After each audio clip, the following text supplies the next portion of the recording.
Cake আমার খুব পছন্দের। এগলেস হলে তো যে কোনো দিন খাওয়া যায়, তাই যখন তখন গোটা শীতকাল জুড়ে বানিয়ে নিই বাড়িতেই কাপকেক। ওভেন প্রুফ কাপে চামচ করে দই আর তাতে সামান্য খাবার সোডা আর বেকিং পাউডার যোগ করি। ভালো করে মেশানোর পর খানিকক্ষণ রেখে দিলেই এটা ফেঁপে ওঠে।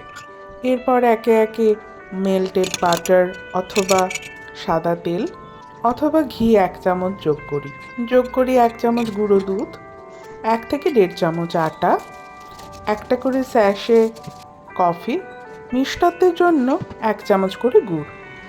মিষ্টত্বের জন্যে অনেকে এই ক্ষেত্রে মধুও ব্যবহার করেন, কিন্তু মধু কখনো গরম করা উচিত নয়, তা শরীরের ক্ষতিই করে।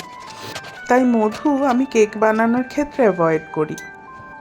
ড্রাই ফ্রুটস যোগ করি পছন্দ মতন, আর ব্যাস 66 সেকেন্ডসের জন্য মাইক্রো করে নিই।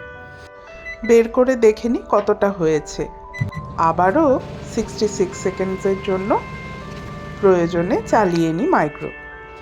বাড়িতেই খুব চটজলদি তৈরি হয়ে যায় এই গরম গরম কাপকেকস। চা হোক বা কফি, সাথে এই কাপকেকস পরিবারের সকলেরই বেশ পছন্দের।